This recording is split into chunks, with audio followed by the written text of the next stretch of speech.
If you have a budget spreadsheet on your laptop right now, you are probably losing money. I know that sounds backward. We are told from age 18 that the key to wealth is tracking every penny. We're told that if we just cut out the $5 lattes and cancel the Netflix subscription, we'll somehow become millionaires. But let's look at the actual data. Studies show that nearly 80% of people who start a strict budget abandon it within 90 days. Why?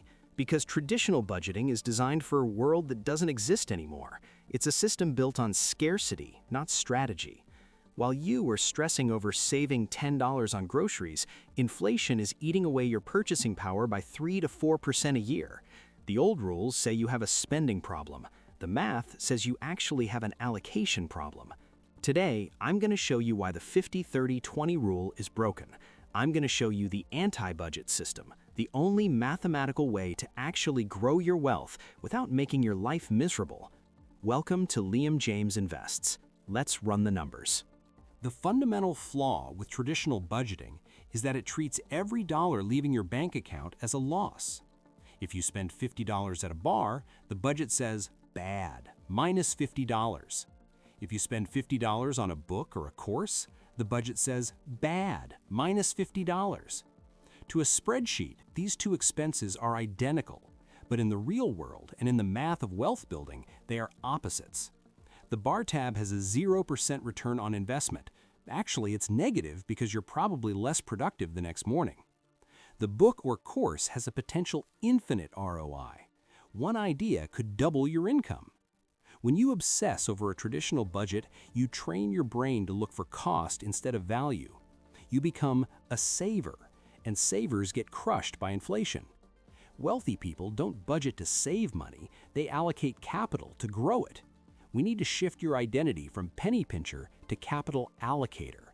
And to do that, we need to perform what I call the growth audit. Most people audit their finances by category: food, rent, entertainment. That's useless. I want you to audit your last 30 days of spending based on one question: did this make me better? This is where personal development meets finance. Look at your bank statement. Highlight every expense that improved your health, your skills, or your network. Gym membership? Growth money. Healthy groceries? Growth money. That conference ticket? Growth money. Everything else? That's dead money. Here is the uncomfortable math. Most people watching this will find that 95% of their spending is dead money. They are spending just to exist, not to evolve. If you want to escape the rat race, you don't need to stop spending. You need to start spending aggressively on the things that increase your earning power. You cannot budget your way to $1 million by cutting costs. There is a floor to how much you can cut. You can only cut your food bill to 0 before you starve, but there is no ceiling to how much you can earn. So, step 1 of the anti-budget: stop cutting growth money. In fact, double it. If a $20 book can teach you a skill that gets you a $5,000 raise, buying that book isn't spending, it's investing with a 25,000% return. Okay, so how do you actually manage this day-to-day without a complex app? You use the one number system. This is the only math you need. It removes all the guilt and all the tracking. Here is the formula: income minus fixed costs minus savings goal divided by 30 equals the daily burn. Let's break that down. Take your monthly take-home pay. Let's say it's $4,000. Subtract your fixed costs: rent, utilities, car, phone. Let's say that's $2,500. Subtract your non-negotiable savings goal: investments, Roth IRA. Let's say that's $500. 4,000 minus 2,500 minus 500 leaves you with $1,000. Divide that by 30 days. 1,000 divided by 30 equals $33. That is your daily burn, $33. This is your guilt-free number. If you wake up in the morning and spend $33 on coffee, lunch, and a movie, you win. You hit your savings goal. Your rent is paid. You are mathematically on track. If you spend $0 today, great. Tomorrow you have $66 to spend. Why does this work? Because it reduces cognitive load. Willpower is a finite resource. If you have to make 50 decisions a day about, can I afford this? You will suffer from decision fatigue, And when you're tired, you make bad financial choices. With the Daily Burn, you have one decision. Am I under $33? Yes. Good. Now, for this to work, you have to honor the pay yourself first rule. That $500 savings goal we talked about, it cannot stay in your checking account. The moment your paycheck hits, that money needs to disappear. Automate it. Have it go straight to your brokerage account, your S&P 500 fund, or your high-yield savings account. If you see the money, you will spend the money. That is human nature. We are not fighting human nature here, we are designing a system around it. By automating the savings, you create artificial scarcity.